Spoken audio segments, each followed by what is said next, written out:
संस्थापक हमारी संस्था के संस्थापक माननीय प्रकाश भारती साहब, 2 बार से विधायक एवं कार्यवाहक अध्यक्ष माननीय बादल सिंह गौड़ एवं हमारी संस्था के सभी जिम्मेदार साथियों को मेरा कोटि कोटि नमन। और आज इस बहुजन सफरनामा में शामिल हुए, जुड़े हुए सभी लोगों का बहुत बहुत आभार। हम इस प्रोग्राम को विधिवत शुरू करने से पहले हम आज हमारे अध्यक्ष जी से अनुमति ले लेते हैं। माननीय सिकंदर कुमार जी गौड़ साहब से मेरा निवेदन है कि वो आज के प्रोग्राम को प्रारंभ करने की अनुमति। पंजाब से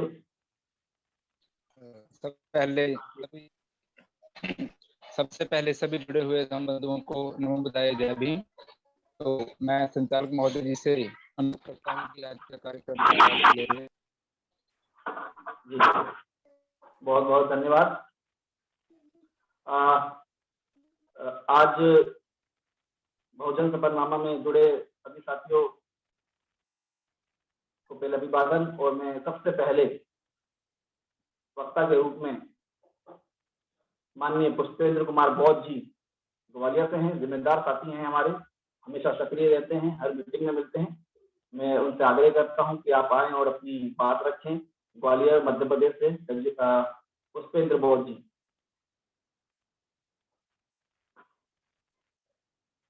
माननीय पुष्पेंद्र बौद्ध जी।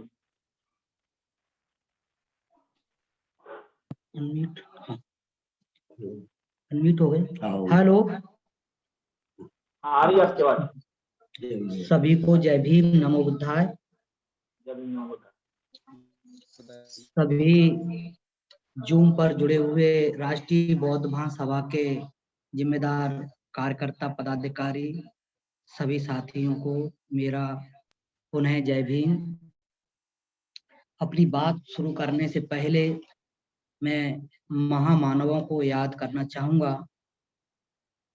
सर्वप्रथम दुनिया की संपूर्ण मानव जाति को समानता, स्वतंत्रता, भाईचारा एवं न्याय की शिक्षा देने वाले तथागत गौतम बुद्ध की शिक्षा को संपूर्ण विश्व में प्रचार प्रसार करने वाले महान सम्राट अशोक, आधुनिक भारत में सामाजिक क्रांति के पितामह महात्मा ज्योतिबा फुले, आधुनिक भारत की प्रथम शिक्षिका मां सावित्रीबाई फुले, आरक्षण के जनक छत्रपति साहूजी महाराज, विश्व रत्न बोधिसत्व भारतीय संविधान निर्माता बाबा साहब अम्बेडकर, इन्हीं के जैसे बहुजन समाज में जन्मे सभी संतों, गुरुओं, महामानवों को मैं अभिवादन करता हूं। और आज के कार्यक्रम के अध्यक्ष महोदय एवं सभी वक्तागण सभी को मैं जय भीम। और जैसा बहुजन सफरनामे में सभी महामानवों का योगदान रहा, तो सबसे पहले तथागत गौतम बुद्ध ने इस क्रांति की शुरुआत की, इस सफर की शुरुआत की। तो सभी लोग को यह विदित है कि 2500 साल पहले ये सफर शुरू हुआ और तथागत बुद्ध से लेकर के तो मान्यवर साहब कांशीराम तक सभी महामानवों ने अपना अपना योगदान, अपना अपना समय इस बहुजन समाज के लिए दिया। और बहुजन समाज को जानवर से इंसान बनने तक के सफर तक लेकर के आए। तो ऐसे सभी हमारे महामानव जिन्होंने कार्य किया, शिक्षा की ज्योति जलाकर महात्मा ज्योतिबा फुले साहब ने आधुनिक भारत में हम लोगों को शिक्षा प्रदान करने के लिए एक रास्ता बना के दिया। और माता सावित्रीबाई फुले ने इस पर चलने के लिए उनका साथ दिया। ऐसे सभी महान मानवों को मैं बार बार नमन करता हूँ कि जिन्होंने इस बहुजन समाज की रीढ़ की हड्डी बनकर और उसे खड़ा करने का काम किया।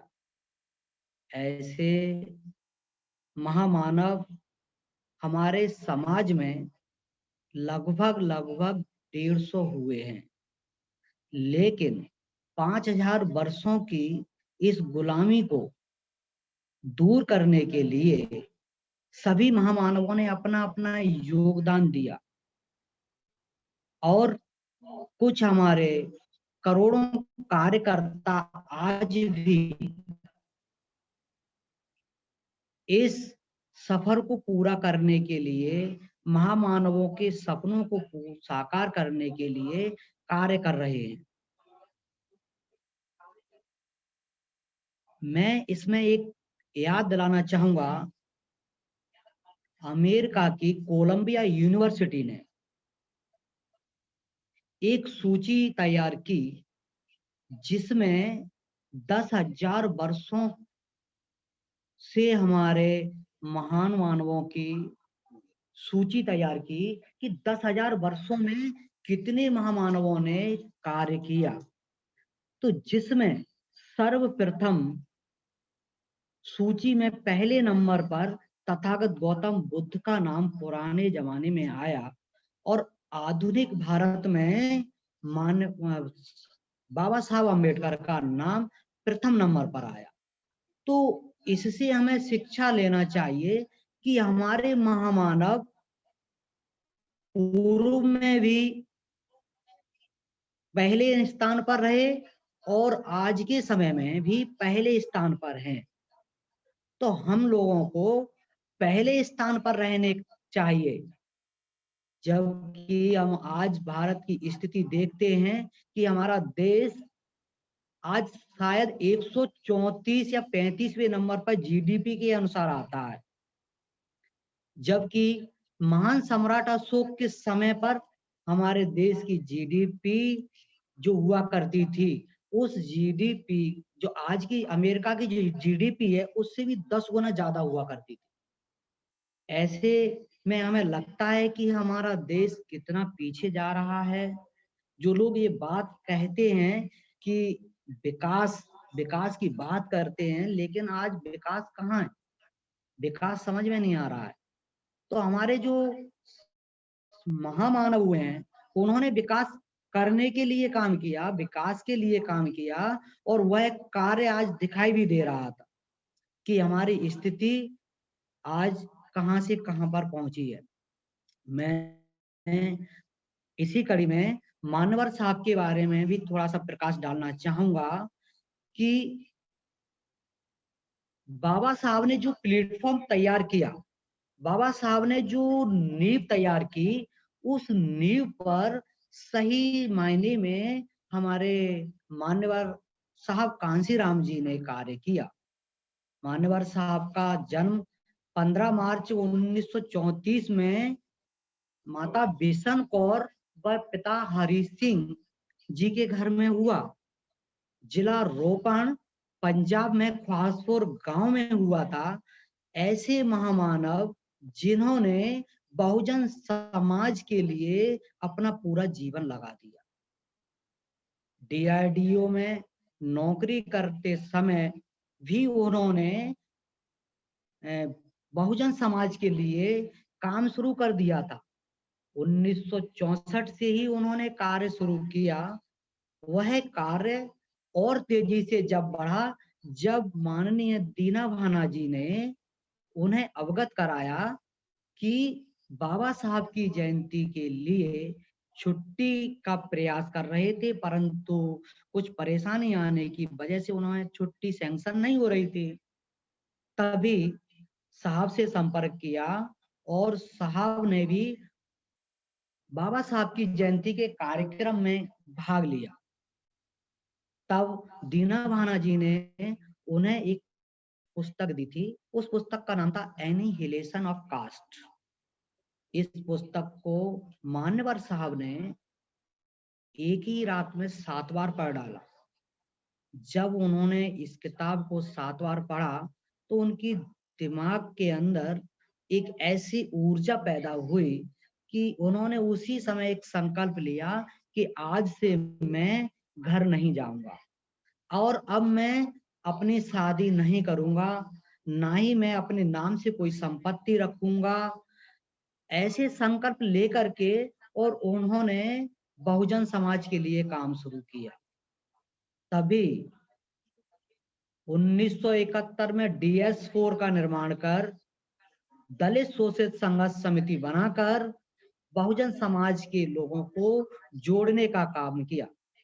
धीरे धीरे यह कार्य बढ़ते हुए तभी उन्होंने कुछ कर्मचारियों की भी सूची तैयार की और बामसेफ नामक एक संगठन बनाया। सन 1981 में इस संगठन को बना करके मजबूत किया और आगे बढ़कर इन्हीं सारे साथियों को लेकर के और 1984 में BSP पार्टी का निर्माण किया। साहब हर प्रयास करते थे कि लोगों को किस तरीके से जोड़ा जाए। ऐसा करके उन्होंने एक चमचा युग के नाम से पुस्तक भी लिखी थी। जो लोग समाज से कट रहे थे, जो साहब के साथ में नहीं आ पा रहे थे किसी कारणवश, तब उन्होंने बताया कि कुछ ऐसे लोग भी हैं समाज में जो चमचा की तरह काम करते हैं। उन्होंने कुछ लोगों को उदाहरण भी दिए, जैसे जगजीवन राव, रामविलास पासवान और रामदास अठावले जैसे लोग जो चमचे का काम करते हैं। ऐसा उदाहरण उन्होंने पेश करके और इस पुस्तक के लिए उन्होंने निर्माण किया। इसमें बताया कि चमचा कितने प्रकार के होते हैं। साहब जो भी कार्य करते थे बहुत ही ऊर्जा के साथ में करोड़ों करोड़ों को लोगों को जोड़ने के लिए हमेशा तत्पर रहते थे, 24 घंटे काम करते थे। एक बार का वाक्य है, साहब एक जगह कैडर लेने के लिए जा रहे थे तो उनके साथी उनके साथ में थे और साइकिल सिर पर रख करके और नदी पार करके जाते थे। साइकिल को सिर पे उठाया और नदी पार करके जा रहे हैं कैडर लेने के लिए। तब एक साथी ने एक बात नोट की कि साहब ने जो है पैंट पहने हुए था और गीला पैंट हो गया और गीले पैंट को पहन करके कैडर देने के लिए पहुंचे। वहां से कैडर दे करके लौट के आ रहे थे। तब उस साथी ने साहब से पूछा कि साहब हम लोगों ने जो है टॉवेल पहन करके और जो है पार कर लिया था, लेकिन आपने जो है पैंट क्यों गीला होने दिया? तब साहब ने बताया था कि है ना अंदर अंडरवियर नहीं पहने हुए। कितनी बड़ी बात, यानी कितना बड़ा त्याग। ऐसे महापुरुष जिन्होंने मरघट का कोट पहनकर, इतना पैसा नहीं था हमारे समाज के पास में कि जो संगठन को ज्यादा मजबूत करने के लिए तमाम पैसा इकट्ठा हो जाए। तब साहब ने सर्दियों के समय पे भी काम बंद नहीं किया और मरघट का कोट पहन करके प्रचार प्रसार किया। ऐसे महामानवों को हमें नहीं भूलना चाहिए। ऐसा सफरनामा जो मुझे यह जानकर बहुत खुशी होती है कि राष्ट्रीय बौद्ध महासभा इस कार्यक्रम को जो बहुजनों का सफरनामे को पर कार्य कर रही है। राष्ट्रीय बौद्ध महासभा ने जो पहल की है, ऐसा संगठन मुझे नहीं लगता है कि देश भर में कोई दूसरा संगठन होगा। ऐसा संगठन बनाने के लिए मैं संस्थापक महोदय जी को बहुत बहुत बधाई, बहुत बहुत धन्यवाद कि उन्होंने हम लोगों को एक माला की तरह पिरोने का कार्य किया है। पूरे देश के लोगों को, सभी प्रदेशों के लोगों को उन्होंने जोड़ने का काम किया है। मैं राष्ट्रीय बौद्ध महासभा का एक छोटा सा कार्यकर्ता अभी बौद्ध गया में देख करके आया कि सारे के सारे देश के सारे राज्यों के लोग आए हुए थे इसमें राष्ट्रीय अधिवेशन में भाग लेने के लिए। तो मेरे मन में एक ऐसी ऊर्जा पैदा हुई कि वाह क्या संगठन है। ऐसे संगठन के साथ जुड़ करके और पूरे देश के लोगों को जोड़ना चाहिए। अभी हमारा संगठन सांची में एक बहुत बड़ा कार्यक्रम करने के लिए जा रहा है, बौद्ध धम्म संगति करने के लिए जा रहा है।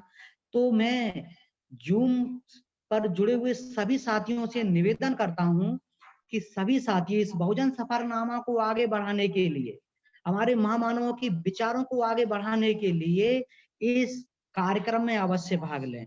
ज्यादा से ज्यादा संख्या में वहां पर पहुंचकर इस कार्यक्रम को सफल बनाएं, क्योंकि यह बौद्ध धर्म का कार्यक्रम कोई एक ओनली भाटी साहब का अकेले का नहीं, ये पूरे देश के लोगों का कार्य है। ये सभी लोगों की जिम्मेदारी है। ये हमारे महामानवों का अधूरा सपना पूरा करने के लिए कार्य है, उसी कड़ी में होने जा रहा कार्य है। बाबा साहब ने 14 अक्टूबर 1956 को नागपुर में धम्म दीक्षा लेकर के इस धम्म को पुनर्जागृत किया, और मान्यवर साहब ने भी संकल्प 2002 में लिया था कि 14 अक्टूबर 2006 में 5 करोड़ लोगों के साथ में धम्म दीक्षा लेंगे, धर्म परिवर्तन करेंगे। परंतु हमारे पास ऐसी दुर्घटना घटी कि साहब 9 अक्टूबर 2006 को हमारे बीच से चले गए। नहीं तो उनके संकल्प को पूरा करने के लिए, उनका संकल्प 5 करोड़ का था, हम लोगों को ये संकल्प पूरा करना है, क्योंकि वह संकल्प अधूरा नहीं होना चाहिए। महामानवों का कोई भी संकल्प अधूरा नहीं होना चाहिए। इसके लिए मैं राष्ट्रीय बौद्ध महासभा के सभी राष्ट्रीय कार्यकारिणी सदस्य बस सभी साथियों से निवेदन करता हूं, सभी मिलकर के कार्य करें और महामानवों के अधूरे कारवां को पूरा करने के लिए ज्यादा से ज्यादा संख्या में पूरे देश में लोगों को जोड़ें, और सभी को जोड़ करके 5 करोड़ नहीं, बाबा मान्यवर साहब का 5 करोड़ का सपना था, और इस सपने को हम राष्ट्रीय बौद्ध महासभा के माध्यम से 10 करोड़ में तब्दील करेंगे, ऐसा हम सभी संकल्प लेते हैं। और ऐसा संकल्प लेकर मैं, समय होने जा रहा है मेरा पूरा, और भी मेरे साथी आज बात रखेंगे। मैं अपनी बात को यहीं पे विराम देता हूँ। सभी साथियों ने मेरी बात को ध्यानपूर्वक सुना, इसलिए मैं सभी को पुनः सादर जय भीम, नमो बुद्धाय। मेरी बात को ध्यानपूर्वक सुना सभी ने, आप सभी को मेरा जय भीम, नमो बुद्धाय। अपनी बात को समाप्त करता हूँ।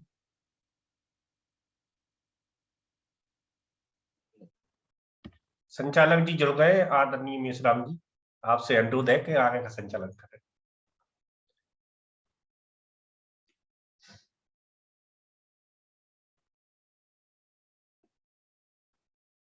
हेलो मेश्राम साहब, आप संचालन करिए आगे का, माइक को अनम्यूट करिए।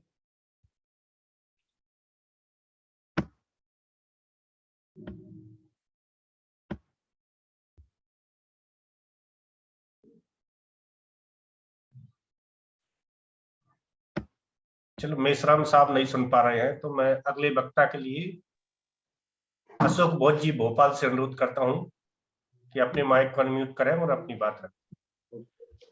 अशोक, अच्छा, ये मेरी आवाज रिपीट इसमें आ रही थी? अच्छी आ रही थी, बढ़िया आ रही थी। बहुत ही अच्छा मुझे उनका उद्बोधन लगा।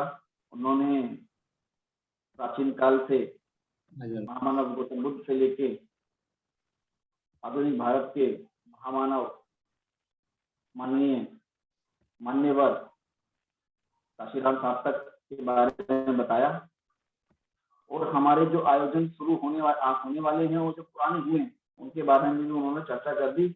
मेरे हिसाब से मेरे को लगता है कि ये बहुत ही खूबसूरती से उन्होंने अपनी बात को रखा है, और मुझे भी मौका मिला है तो मैं ये बताना चाहता हूँ कि माननीय काशीराम साहब के बारे में कि किसी भी संगठन को चलाने के लिए सबसे महत्वपूर्ण होता है आर्थिक सहयोग, पैसा सबसे इम्पोर्टेंट होता है।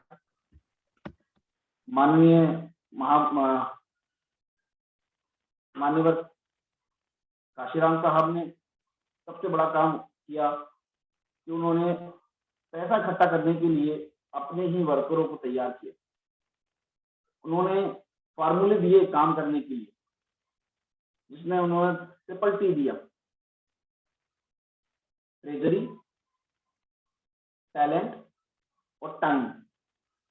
जिसके पास टाइम नहीं है, टैलेंट नहीं है, पैसा है, तो वो उसमें आर्थिक सहयोग कर सकता है। अगर पैसा भी नहीं है और समय भी नहीं, तो वो अपनी बुद्धिमत्ता का उपयोग करके मूवमेंट को बढ़ाए। अगर ये दोनों ऊपर की नहीं है और लास्ट में उसके पास टाइम है, भाई उसके पास पैसा नहीं है और दूसरी चीज नहीं है, तो वो उसके पास अगर समय है तो वो समय भी देख के छोड़ के जो लोग काम कर रहे हैं उनके साथ जुड़ जाए। और होता ऐसा है कि बहुत कम लोग होते हैं जो तीनों चीज देते हैं, बहुत कम लोग होते हैं, बहुत सारे लोग हैं तो तीनों चीजें। मेरा 62 लोग जुड़े हुए हैं, उन सभी से मेरा निवेदन है कि आप उन तीनों चीजों में से कुछ तो करें। आपके पास अगर टाइम नहीं है तो आप ट्रेजरी, आप आर्थिक रूप से सहयोग करें। जो लोग नैतिकता के आधार पर काम कर रहे हैं, नैतिक हैं, नैतिक संगठन है, उन लोगों को आप आर्थिक सहयोग करें, क्योंकि उनके प्रोग्राम अगर आर्थिक सहयोग होगा तो वो प्रोग्राम चलेंगे। मान्यवर काशीराम संगठन बनाए थे, आरटीआई बनाई थी, बाबा साहब ने भारतीय बौद्ध महासभा बनाई थी, मगर मुझे लगता है कि अगर वो पीछे गए हैं तो वो उसमें आर्थिक जो मामला है, पैसों का जो मामला है, धन का जो मामला है, उसके कारण वो लोग पीछे गए। इसलिए अभी हम लोग काम कर रहे हैं और फोकस करते हैं कि हम लोग अपना 10%, बाबा साहब ने कहा था कि अपनी महीने में जो इनकम हो रही है उसका 10% आपको अपने समाज के लिए खर्च करना है। तो 5% तो करें, एक गुल्लक बना के रखें, उस गुल्लक में आप अपनी जो इनकम है महीने भर की, उसमें 5% तो उसमें रखें डाल के, जब भी जरूरत होगी मैं ऐसे खर्च करूंगा, इस काम के लिए कहूंगा, इस काम के लिए अलग करना है। माननीय काशीराम साहब ने बामसेट बनाया, DS3 बनाया, DS4 बनाया और बहुजन समाज पार्टी, तीनों की तीनों कामयाब, क्योंकि उन्होंने इन 3 चीजों पे काम किया था, टाइम, टैलेंट, ट्रेजरी, और 3 चीजों से उन्होंने बचने के लिए आगाह किया था कि इन 3 चीजों से बचना। ट्रिपल M, 3 M क्या है वो? पहला है मीडिया। मीडिया आपकी बातों को तोड़ मरोड़ के, घुमा फिरा के गलत पेश करेगा, तो आपको उससे बचना है। माफिया, माफिया से बचना है, क्योंकि आपको धमकाएंगे, डराएंगे, उससे आपको बच के रहना है और तैयार रहना है, मतलब हमेशा। और तीसरा मनी, और मनी के पैसा है उसके बल पे वो आपके लोगों को खरीदेंगे, चमचा बनाएंगे और तरीके से, कई तरीके से आपको नुकसान पहुंचाएंगे। इसलिए उन्होंने हमेशा ट्रिपल M से बचने को कहा है और 3M की, 3 T की, ट्रिपल T की उन्होंने बहुत उस पर फोकस किया और हर जगह वो बताते थे कि यार आप इनको इन तीनों चीजें देना है। जिसके पास वो समय दे, और जिसके पास पैसा है तो अगर वो पैसा दे देगा तो जो समय वाला है, जिसको समय दे पा रहा है, हम उसको पैसा देके कहीं भेज सकते हैं, उससे सामाजिक कार्य करा सकते हैं। इसी प्रकार से काशीराम साहब ने काम किया। काशीराम साहब ने चमचा युक्त पुस्तक लिखी, उसमें काम करने के पूरे तरीके बताए, अल्पकालीन, दीर्घकालीन, इस तरीकों से बताया कि हमें कैसे सामंजस्य दिखाना है, समाज में कैसे जाना है। और ये बहुत बड़ा काम था मान्यवर काशीराम साहब का, क्योंकि मार्च का महीना है, मान्यवर काशीराम साहब का जन्म दिवस 12 मार्च को पड़ता है। और इससे पहले जब 28 तारीख को जीना भाना जी का जन्म दिवस था, उससे हमारी वेबिनार भी हुई। जीना भाना जी से उन्होंने प्रेरणा मिली थी कि एक चतुर्थ श्रेणी में काम करने वाला व्यक्ति कैसे जेल जाने को भी तैयार हो गया था, जेल जाने के लिए तैयार हो गया था 14 अप्रैल की।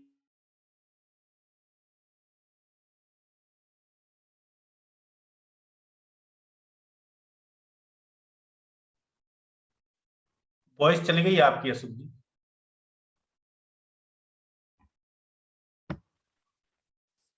आवाज आ रही है? जी आ रही है। हाँ जी। तो उस पुस्तक पुस्तक से बाबा साहब के द्वारा लिखी हुई एनिहिलेशन ऑफ कास्ट और माननीय दीना भाना जी से उन्होंने प्रेरणा ली और शिक्षित थे, माननीय काशीराम साहब शिक्षित थे, उन्होंने प्रण लिया था कि मैं इस समाज के लिए जीवन भर कार्य करूँ, कोई संपत्ति नहीं रखूंगा, विवाह नहीं करूंगा, घर नहीं जाऊंगा, ये समाज ही मेरा घर है। और इतना काम किया, समर्पण परिश्रम उस लेवल का था कि एक व्यक्ति निकला था और उसने सब कुछ बदल दिया। आज हमारे पास बहुत लोग हैं, बहुत सारे लोग हैं, लेकिन उतना समर्पण, उतना त्याग, उतनी दृढ़ संकल्प नहीं है। हम सबको आज ये प्रण लेना चाहिए कि हम पूरी परिश्रम के साथ काम करें। और मैं धन्यवाद देना चाहता हूँ माननीय प्रकाश भाटी साहब का कि वो हम सबको एक कर रहे हैं। पुष्पेंद्र जी ने बताया कि हम लोग बोधगया में इकट्ठा हुए, पूरे देश के लोग इकट्ठा हुए। अब हम दोबारा इकट्ठा होने वाले हैं सांची में 30 अप्रैल 1 मई को। तो इस संदेश को जरूर याद रखें कि हमको सबको इकट्ठा होना है, मिलना है। एक बड़ी संगति है, पहले संगति हुई है और कल भी अगर जो मध्य प्रदेश के लोग हैं, कल भी सांची में प्रोग्राम है। माननीय प्रकाश भाटी साहब संस्थापक आ रहे हैं वहाँ पर, तो जो भी आसपास के लोग हैं वो जरूर उसमें आए। मैं अपनी बात को यहीं विराम देता हूँ। बहुत बहुत आभार, बहुत बहुत धन्यवाद। जय हिंद। जी बहुत बहुत साधुवाद माननीय अशोक बौद्ध साहब। युवाओं के लिए आप अच्छे प्रेरणा स्रोत बनकर संगठन के लिए कार्य करेंगे। और मानवर साहब ने जब कार्य करना शुरू किया था, जब भाई भी 29 वर्ष के युवा थे, मानवर साहब को जैसा हम देखते थे वैसा उस समय वो नहीं थे। आप उनके जब वो वैज्ञानिक थे, नौकरी छोड़ी थी, उस समय के अगर आप फोटो कहीं मिल जाए ग्राफ साहब फोटोग्राफ, तो देखना कि 29 वर्ष की उम्र में ही मानवर साहब ने काम करना शुरू किया था। हमें भी मानवर साहब के कैसे काम शुरू हुए थे उन्हीं से प्रेरणा लेकर कार्य करना है। अब मैं अगले वक्ता के लिए आमंत्रित करता हूं दिनेश कुमार आर्टिस्ट जी। अपने माइक को अनम्यूट करें और अपनी बात रखें। दिनेश कुमार आर्टिस्ट।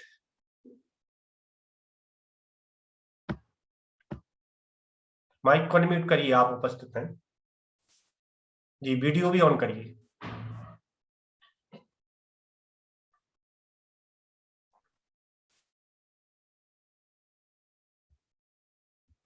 वीडियो भी ऑन करिए जी। कर रहे हैं सर। ओके।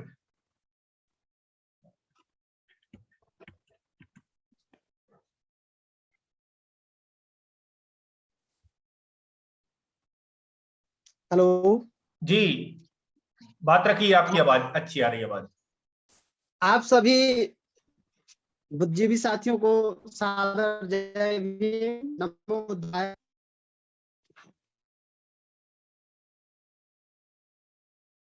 आवाज आ रही है जी? नमो बुद्धाय, जय भीम, आवाज आ रही है, बात रखिए। कली बेच देंगे, चमन बेच देंगे, कली बेच देंगे, चमन बेच देंगे, धरा बेच देंगे, गगन बेच देंगे। अगर कलम के सिपाही आप सब सो गए तो ये धन के पुजारी वतन बेच देंगे, वतन बेच देंगे। आज जो कुछ भी है हम अपने महापुरुषों के बदौलत हैं, चाहे वो शिक्षा के स्तर पे हो, चाहे वो नौकरी के स्तर पे हो, चाहे वो समाज में वैल्यूएशन के स्तर पे हो। अगर हमारे महापुरुषों का योगदान न होता तो आज हम यहाँ और इस अच्छी स्थितियों में से न होते। हमारे महापुरुषों ने जो त्याग किया, जो बलिदान किए, आज हम उसका एक भी अंश तक नहीं कुछ कर पा रहे हैं। समय चक्र के साथ साथ समय बदलता रहता है, कभी सांवला, कभी रुपहला, कभी रंग भरता है। आज समय बदल ही गया है। लोगों में इतनी स्वार्थ की भावना ज्यादा मात्रा में हो गई है कि वो अपने अलावा किसी भाई का सोच ही नहीं पा रहा। हमें बहुत ही इससे हट करके काम करना होगा, तभी हम अपने महापुरुषों को अपने महापुरुषों के जो बलिदान त्याग वो अच्छी सही मायने पर हम काम कर सकेंगे। मैं बौद्ध महासभा के सभी बुद्धिजीवी साथियों का बहुत बहुत आभार व्यक्त करता हूं। साथ में जिन्होंने हमें जोड़ा, शशि जी का बहुत बहुत धन्यवाद देता हूं कि ऐसे कार्यक्रम के लिए हमको इनवाइट किए, और बहुत अच्छा लगता जब हम बहुत ही विद्वान साथियों का मैसेज सुनते हैं, देखते रहते हैं। मैं अपनी बात को यहीं से विराम देता हूं। आप सभी को जय भीम, नमो बुद्धाय।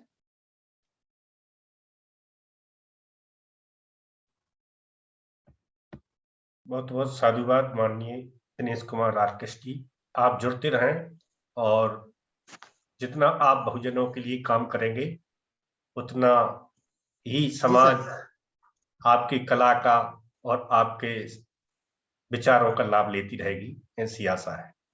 अब मैं जी सर, हमारे युवा उड़ीसा के सम्राट राज जी से अनुरोध करता हूं कि उपस्थित होकर अपनी बात रखें।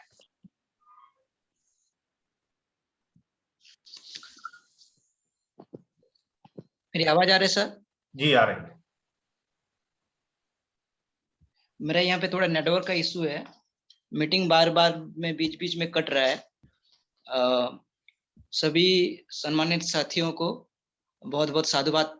मैं सबसे पहले अपने बहुजन समाज में जन्मे सारे संत गुरु महापुरुषों को नमन करते हुए हमारे राष्ट्रीय बौद्ध महासभा के संस्थापक धीमान धम्म प्रकाश भारती जी को जय भीम नमो बुद्धाय, और हमारे साथी आज जितने भी आज के मीटिंग में जुड़े हैं उन सभी को जय भीम नमो बुद्धाय।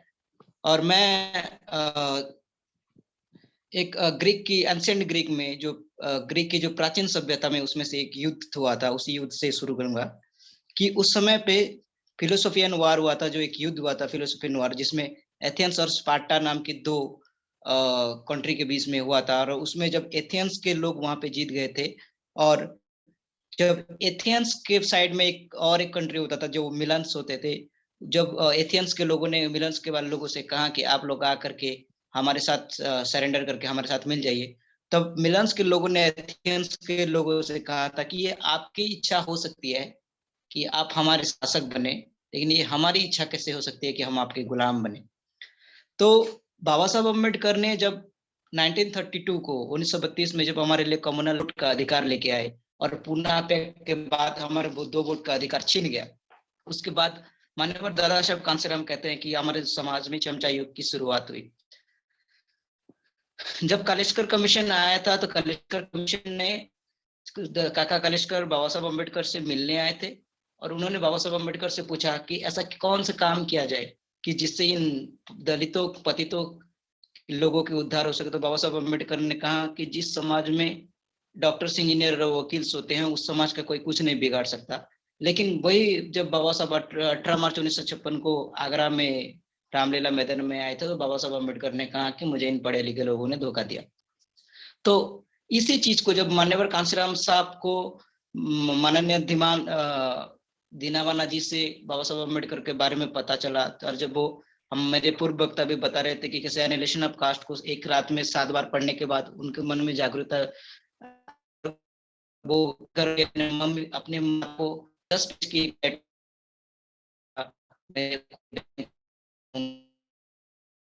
आजीवन पुलिस और अम्बेडकर की विचारधारा को समर्पित करता हूँ, और वो आजीवन समाज के लिए अपने आप को निशाबत अब समर्पित कर देते हैं।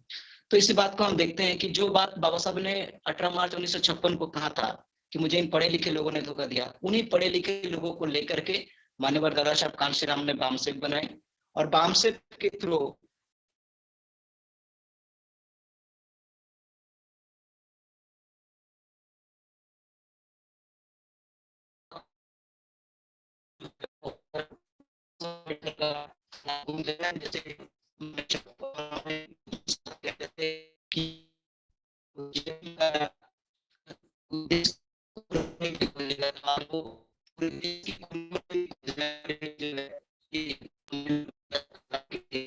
माननीय सम्राट राज जी, आपकी वॉइस क्लियर नहीं आ रही है, डिस्टर्ब आ रहे हैं।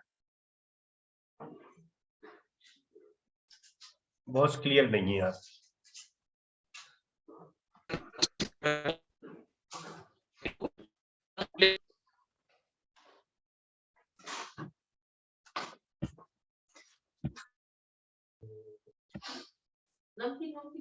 नेटवर्क इशू होने के कारण मैं अब अंतिम उद्बोधन के लिए आज की अध्यक्षता कर रहे माननीय तजेंद्र बद्दन साहब महासचिव जी से अनुरोध करता हूं कि आप अपना अध्यक्षीय उद्बोधन रखें। माननीय तजेंद्र बद्दन साहब, माइक अनम्यूट कर लीजिए सर।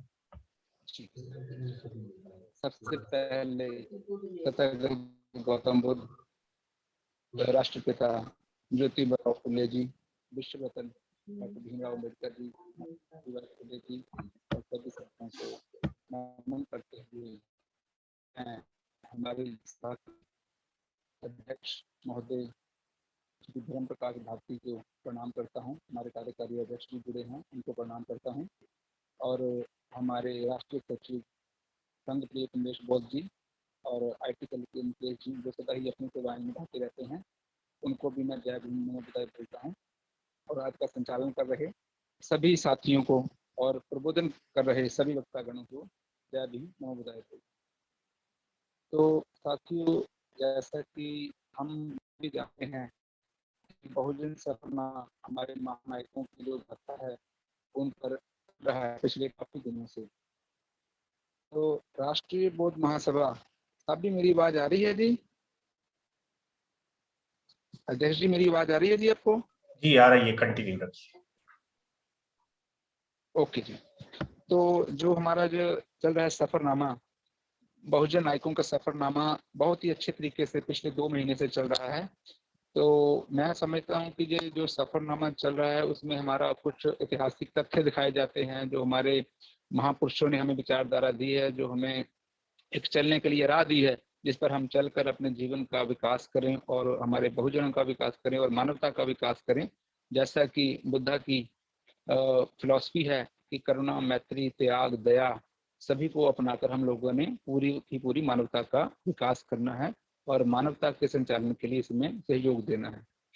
तो साथियों, सभी वक्तागण, जैसे कि हमारे शुरू के वक्तागण थे, हमारे जो अभी तो युवा साथी जुड़े थे, आवाज उनकी आ नहीं रही थी, मुझे बहुत खुशी हुई कि इतने युवा अगर हमारे समाज में इतना 5000 साल पुराना इतिहास जानते हैं और इतिहास के तथ्यों से लेकर हमारे बहुजनों ने क्या क्या कार्य किया और क्या क्या हमें दिशा निर्देश देकर गए हैं, तो इससे बहुत खुशी होती है कि अगर इतने युवा हमारे RBM के पैटर्न से जुड़ेंगे तो हम लोग वाकई ही अपना जो टीचर है, जो हमारा मिशन है, उसमें अग्रसर हो रहे हैं। तो मैं पहले देखूंगा कि हमारे जो आज के वक्तागण हैं, उन्होंने बहुत ही बखूबी से बहुजन नायकों के बारे में सफरनामा को बताया।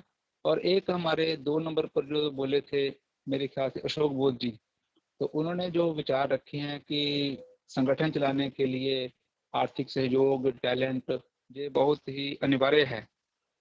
तो मैं समझता हूँ कि मेरे से भी नहीं हो रहा, हम लोग अपने अपने कार्यों में उलझे रहते हैं, तो फिर भी कोशिश करते हैं कभी दिन में 1 आध घंटा निकाल कर लोगों से बात करने की। तो ये सबसे सर्वप्रथम कार्य है कि जो हम लोगों को अपने अपने तौर पर नियमित रूप से करना ही चाहिए, किसी न किसी प्रकार से, किसी न किसी बहाने से बात करनी, दम की, प्रचार की, अपने RBM का जो मिशन है, जो मिशन तो चलो बहुत दूर है, अब हमारा तो जो नजदीक का हमारा जो प्रोग्राम है, किसानची प्रोग्राम, उसके संबंध में बात करते रहें, उसके संबंध में जो तैयारी करनी है वो बात करते रहें।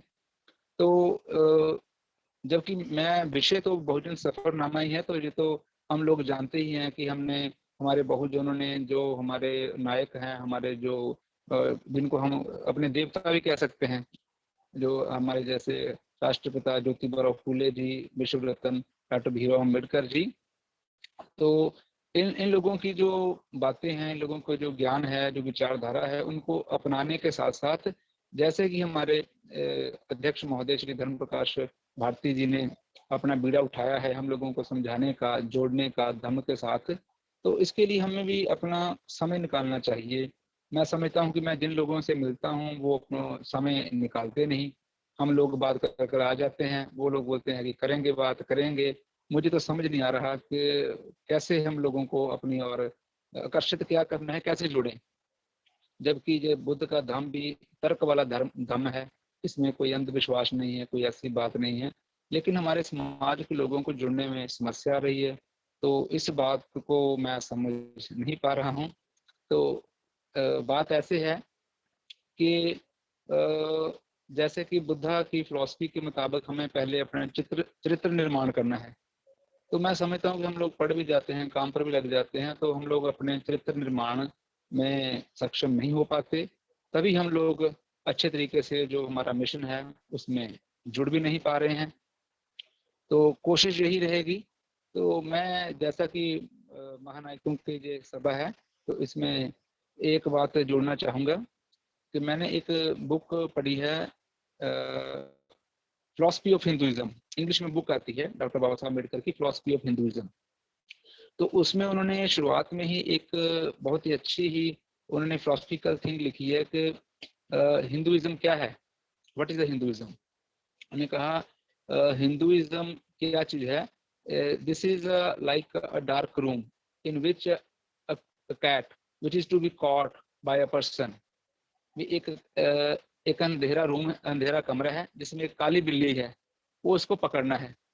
तो ऐसा है धर्म का, मतलब धर्म का उनका जो सिस्टम है।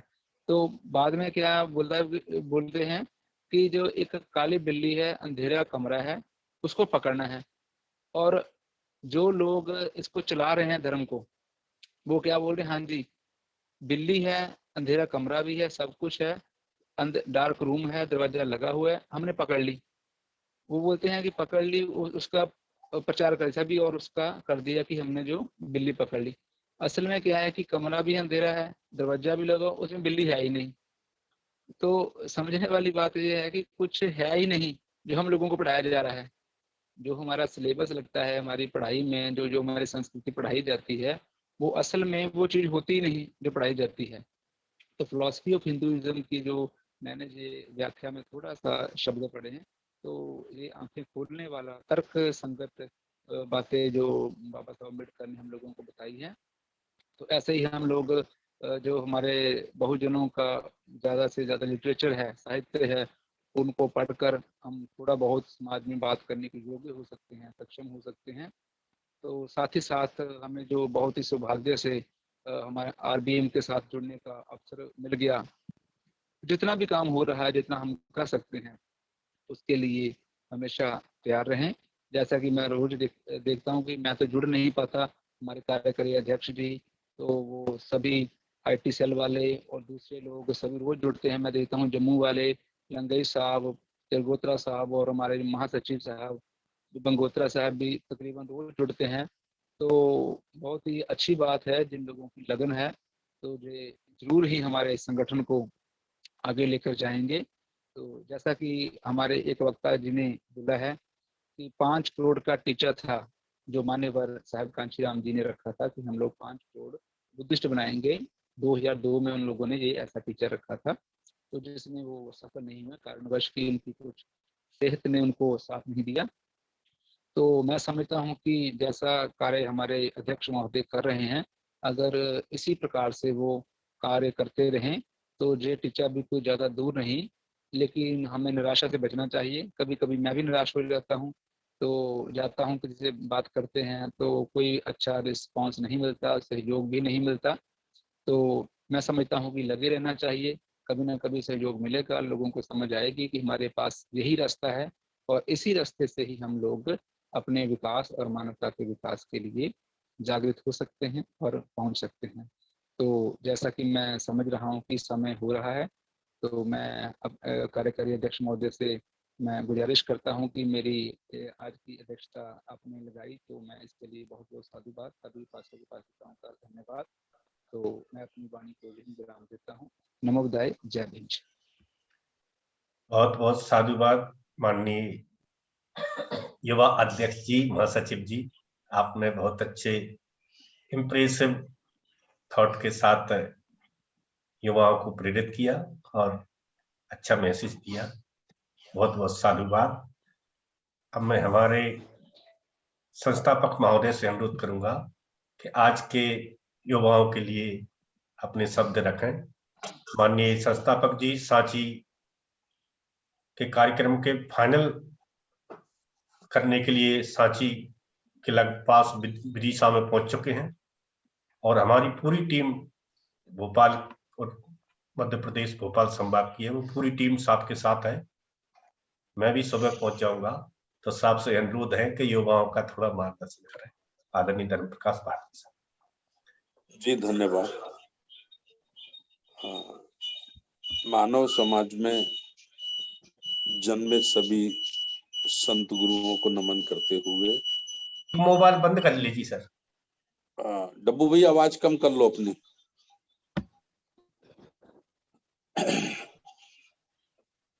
आज के कार्यक्रम की अध्यक्षता की हमारे युवा साथी एडवोकेट तेजेंद्र के वर्धन साहब ने पंजाब से, और मैं समझता हूं कि जब से वो आरवीएम से जुड़े हैं, ये पहला मौका है कि शायद उन्होंने अध्यक्ष के रूप में अपनी बात रखी है। तो मैं उनका बहुत बहुत धन्यवाद करना चाहता हूँ, आभार व्यक्त करना चाहता हूँ कि उन्होंने कम समय दिया है, लेकिन कम समय में काफी बुद्धिजीवी होने का एक प्रमाण उन्होंने दिया है, एक चिंतनशील होने का प्रमाण उन्होंने दिया है कि वो काफी चिंतन कर रहे हैं, काफी गंभीरता से महापुरुषों के इस आंदोलन को समझ रहे हैं। और उनका एक थोड़ा सा दुख भी झलका है कि वो कोशिश कर रहे हैं लेकिन लोग साथ खड़े नहीं होते। तो मैं अपने वर्धन साहब को अनुरोध के साथ कहना चाहता हूं कि समाज पहले जो लिखा रहता है ना, जब हम लोग रोड पे चलते हैं तो कई जगह लिखा रहता है ठहरो देखो चलो। तो समाज की जो पहली दृष्टि होती है, पहला सोच होता है, तो वो यहाँ से शुरू होता है कि पहले देखो देखो ये लोग कर क्या रहे हैं।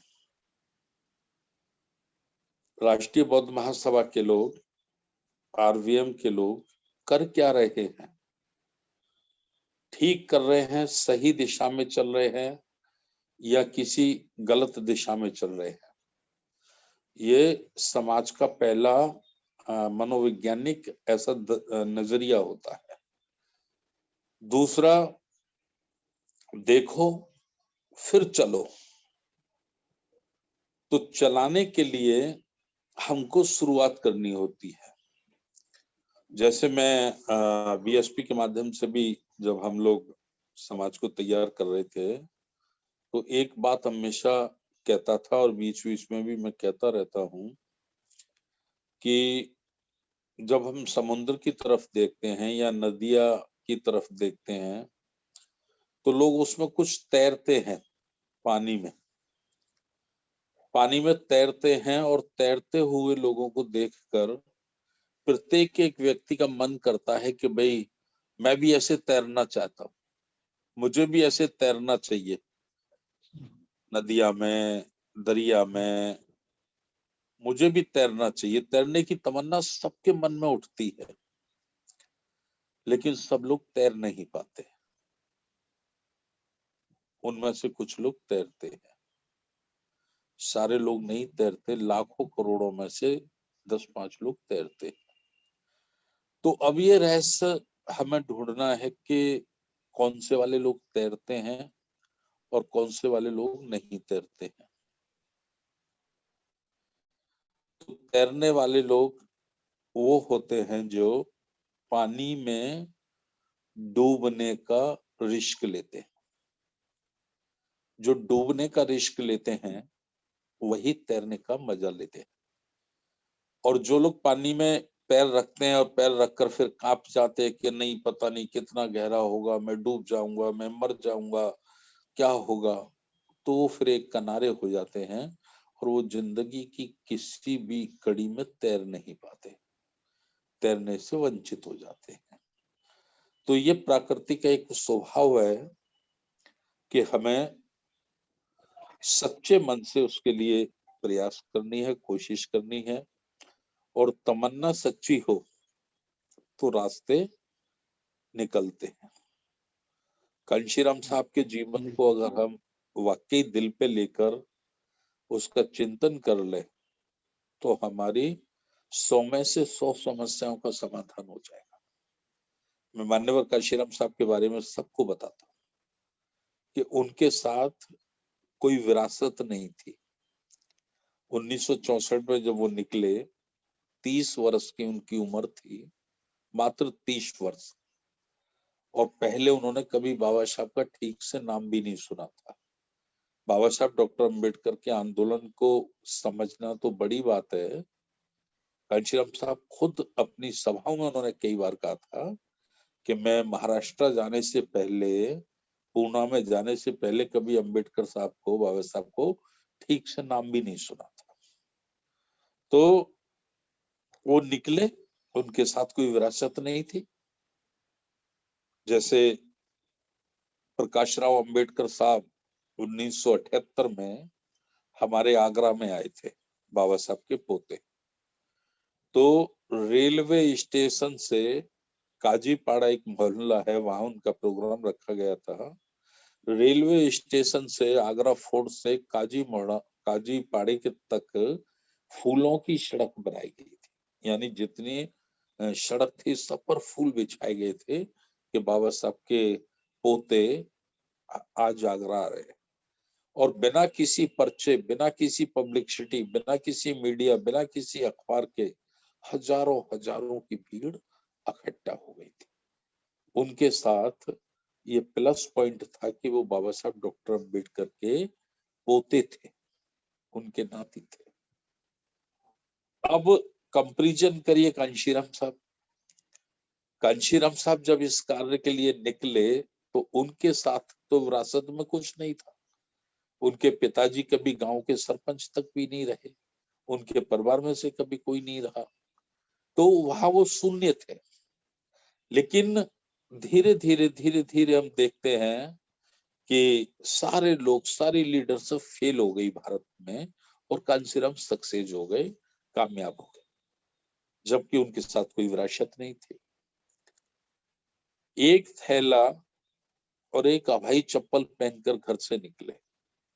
उनके पास कोई धन नहीं था, कोई संपत्ति नहीं थी, कोई तजुर्बा भी नहीं था सोशल मूवमेंट को ऑर्गेनाइज करने का या खड़ा करने का। बिना धन, बिना संसाधन के वो निकले। लेकिन सच्चे मन से जब वो लगे और लगे रहे, तो एक समय ये आ गया कि भारत के बड़े बड़े आईएएस, जो शेड्यूल कास्ट के थे, शेड्यूल ट्राइब के थे या ओबीसी के थे, बड़े बड़े आईएएस, बड़े बड़े आईपीएस, बड़े बड़े ओहदों पे बैठे ऑफिसर्स साहब से मिलने का समय मांगते थे। क्योंकि कांशीराम साहब के साथ हमारा रात को 10 बजे के बाद का टाइम फिक्स कर दो। एक बार साहब हमको बता रहे थे कि ये लोग मुझसे जब मिलते हैं तो रात को मिलते हैं, 10 बजे के बाद, 11 बजे के बाद, 12 बजे के बाद। पंजाब के ही एक आईएएस का उन्होंने उस वक्त हमको बताया कि पंजाब का एक आईएएस रात को मेरे से 12 बजे मिलने आया। मैंने उसको टाइम दे दिया था 10 बजे का और मैं उसका इंतजार करता रहा, वो रात को 12 बजे आया। तो मैंने उसको सबसे पहले यही पूछा कि भाई तुमने 10 बजे का टाइम दिया था और तुम रात के 12 बजे आए। तो कांशीराम साहब ने बताया कि उसने मुझे बताया कि साहब मैं बड़ी मुश्किल से निकला। कांग्रेस के लोग, दूसरे दलों के लोग मेरे ऊपर नजरें गड़ा के रखे हुए थे कि मैं करता क्या हूं। इसलिए मैं चाहता हूं कि आप जिस मूवमेंट के लिए निकले हैं, जिस काम को कर रहे हैं, ये काम कामयाब होना चाहिए, ये बढ़ना चाहिए। तो कांशीराम साहब ने हंस के हम लोगों को बताया, हम 20-25 लोग आगरा के बैठे हुए थे, वो सुना रहे थे ये कहानी। बोले, मैंने उनको कहा कि भाई ये बता छुप के क्यों मिलता है? इतना बड़ा ऑफिसर होकर भी तू, कंचन साहब तू करके ही बोलते थे सबको, तो छुप कर क्यों मिलता है? तो वो बोला, सर मुझे नौकरी का डर लगता है, लापरवाही ना हो जाए, मेरा सस्पेंशन ना हो जाए, मुझे कहीं खराब जगह पे ना फेंक दिया जाए। अर्थात मेरा कहने का मतलब ये है कि जिनके पास ना कोई विरासत थी, ना कोई धन दौलत था, एक समय वो एक ऐसी फिगर बन के तैयार हो गए भारत में कि बड़े से बड़े ऑफिसर छुप छुप तक के भी रात को उनसे मिलते थे। एक उन्होंने बहुत बड़ा काम किया 2500 वर्ष बाद, मान्यवर काशीराम साहब ने 2500 वर्ष पहले तथागत महाकारुणिक गौतम बुद्ध ने एक स्लोगन दिया, एक नारा दिया, और वो नारा था बहुजन हिताय बहुजन सुखाय। मैं समझता हूं कि इसको प्राय भारत के तो सभी लोग भूल गए थे, खत्म हो गया था, और किसी के भी संज्ञान में ये था ही नहीं। इतने हमारे लेखक हैं जिन्होंने हजारों की संख्या में ग्रंथ लिखे हैं, किताबें लिखी हैं, उन्होंने भी नहीं कभी इसके लिए हम लोगों का ध्यान आकर्षित कराया। लेकिन मान्यवर काशीराम साहब ने अपने मन में ही संकल्प ले लिया कि मुझे आगे क्या करना है, और उन्होंने बहुजन नाम दोबारा हमें दिया। आपको हम कह सकते हैं कि पहली बार ही हमको दिया, बुद्ध के समय का था, सब लोग भूल चुके थे, खत्म हो गया था। और जब साहब ने बहुजन का नारा दिया, 1585 का नारा दिया, तो लोग मजाक उड़ाते थे उनका, कांशीराम साहब का बहुत मजाक उड़ाते थे। आगरा में हमारा एक नौबस्ता क्षेत्र है, हम उधर गए, हीरोपुर से हम चलते थे, तो हम उधर गए तो हमारी समाज के लोगों ने हमको रोक लिया और वो मजाक कर रहे थे। क्या मजाक कर रहे थे? हाँ भाई धर्म प्रकाश, ये बताओ अब कांशीराम ने क्या कौन सा वाला सट्टा बताया है? हमने कहा सागर साहब कौन सा सट्टा? यानी कांशीराम बताते हैं ना 15 और 85, 15 राजधानी में लगा देना, 85 और कहीं लगा देना। तो इस किस्म का मान्यवर साहब का मजाक उड़ाया लोगों ने। लेकिन देखिए एक समय आज भारत में चाहे जिस दल के लोग हैं, चाहे जिस जाति वर्ण समाज व्यवस्था के लोग हैं, वह भी बहुजन शब्द का इस्तेमाल करते हैं, वह भी बहुजन समाज की बात करते हैं। जितने भी हमारे SC ST OBC की लीडरशिप है वो भी बहुजन शब्द का इस्तेमाल करती है। यानी मान्यवर काशीराम साहब ने भारत के 140 करोड़ लोगों के मुंह पर जबान में बहुजन समाज ला दिया। बहुजन एक व्यक्ति ने कहा, केवल मान्यवर काशीराम साहब ने बहुजन कहा, लेकिन उसके बाद लाखों लाखों लोग बहुजन कहने के लिए मजबूर हुए, बहुजन कहने के लिए तैयार हुए। तो ये होता है पक्का इरादा। जैसे कल या परसों हमारे राष्ट्रीय कार्यकारी अध्यक्ष साहब ने, बादल सिंह साहब ने एक बहुत अच्छी बात कही, सीमेंटेड वर्कर, अर्थात सीमेंट का मतलब ये नहीं कि ये सीमेंट और ये बालू वगैरह होती है, इसका सिर्फ ये मतलब है कि सीमेंट बालू सरिया लोहा मिला के जो उसकी ताकत बनती है, और वो होती है अडिग ताकत होती है। तो अडिग ताकत होनी चाहिए। जब वो ये बात कह रहे थे तो मुझे मेरे जीवन की एक बहुत बड़ी कहानी याद आ गई, व्यक्तिगत मेरे जीवन की थी, और वो थी 2002 में। कहानी क्या थी? हमने अपनी बड़ी बेटी का रिश्ता किया, शादी बुद्ध धर्म से करनी थी। अच्छा, हमारी कोई बुआ नहीं थी, तो और हमारी कोई बहन भी नहीं थी, तो 70 वर्षों से हमारे घर परिवार में कोई लड़की पैदा नहीं हुई थी। सबसे पहले हमारी बेटी पैदा हुई, और उसका पालन पोषण हमारी माँ ने किया। हमारी माँ की उम्र थी 84 जब उसकी हम शादी कर रहे थे। तो हमने बुद्ध धर्म से पूरी शादी तय कर ली, फेरे नहीं पड़ेंगे, ये सब तय कर लिया। लड़के वाला पक्ष भी राजी हो गया, सब कुछ हो गया। मेरी माँ ने मुझे एक बात कही अलग से बिठाल के, हम उनको जीजी कहते थे प्यार से, जीजी। बोली, धर्म, मैं तेरे हाथ जोड़ रही हूँ बेटा, मेरी एक बात मान ले। मैंने कहा जीजी बताओ। कि तेरे 5 बच्चे हैं और ये पहली लड़की मैंने पाल ली है, इसकी शादी मुझे मेरे तरीके से करने दे। मेरे तरीके का मतलब हिंदू धर्म के रीति रिवाज के अनुसार, फेरे बेरे डाल के। बोले 4 बच्चों की शादी जो तेरे को ठीक लगे वैसे कर लेना, लेकिन एक मेरे मर्जी से। अब देखिए 84 वर्ष की जिसकी माँ हो और हाथ जोड़ के वो बैठ जाए सामने, बड़ा संकट होता है लाइफ में निर्णय लेने का। मैंने कहा जी ठीक है, जैसा तुम करना चाहते हो कर लो, लेकिन मुझे ये बता दो कि खर्चा कितना होगा। मैं पैसे का इंतजाम करके आपको दे देता हूँ और मैं 1 महीने के लिए घूमने चला जाता हूँ। जब शादी वादी सब हो जाएगी तब मैं आ जाऊंगा। ये शब्द जब मेरी माँ ने सुने तो मेरे हाथ पकड़ लिए, बोले नहीं बेटा, तुम कहीं नहीं जाओगे, तुम्हें शादी करनी और जैसे ठीक लगे वैसे करना, हम आज के बाद तुम्हें कुछ नहीं है।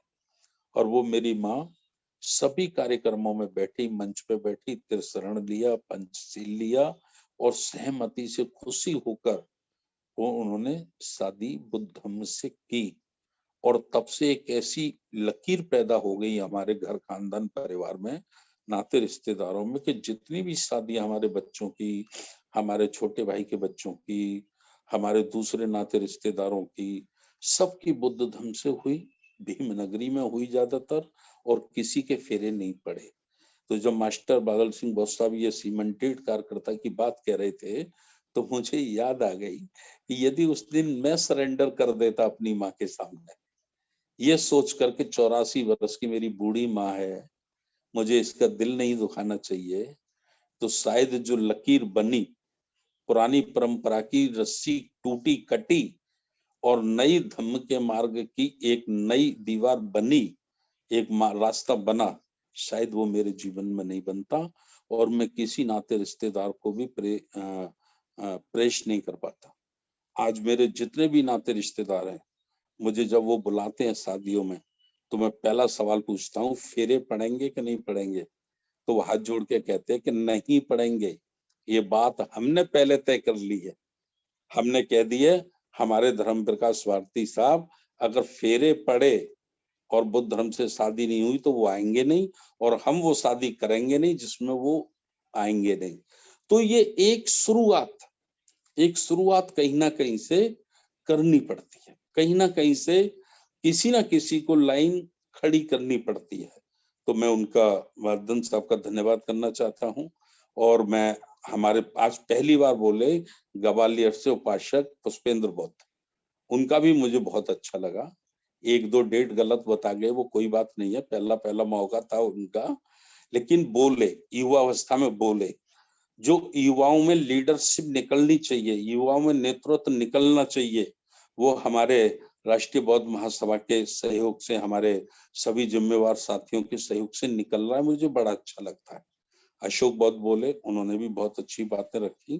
तो मैं केवल यही निवेदन करना चाहता हूँ कि ये महापुरुषों का जो सफरनामा है, इसको हम केवल गीत बना के ना छोड़ दें, हम एक गीत ना गा दें, गीत गा के हम इसे ना छोड़ दें, हम इसे अपने जीवन में उतारें, अपने मन में उतारें। हम 1000 बातों को ना अपने दिल में बिठा सकें, एक बात बिठा लें, एक बात। जैसे मैंने संत रविदास का, शिरोमणि जी की अनेक उनकी शिक्षाएं, दोहाएं हैं मानव कल्याण के लिए, लेकिन मैंने उनके जीवन में एक बात को गांठ बांधा।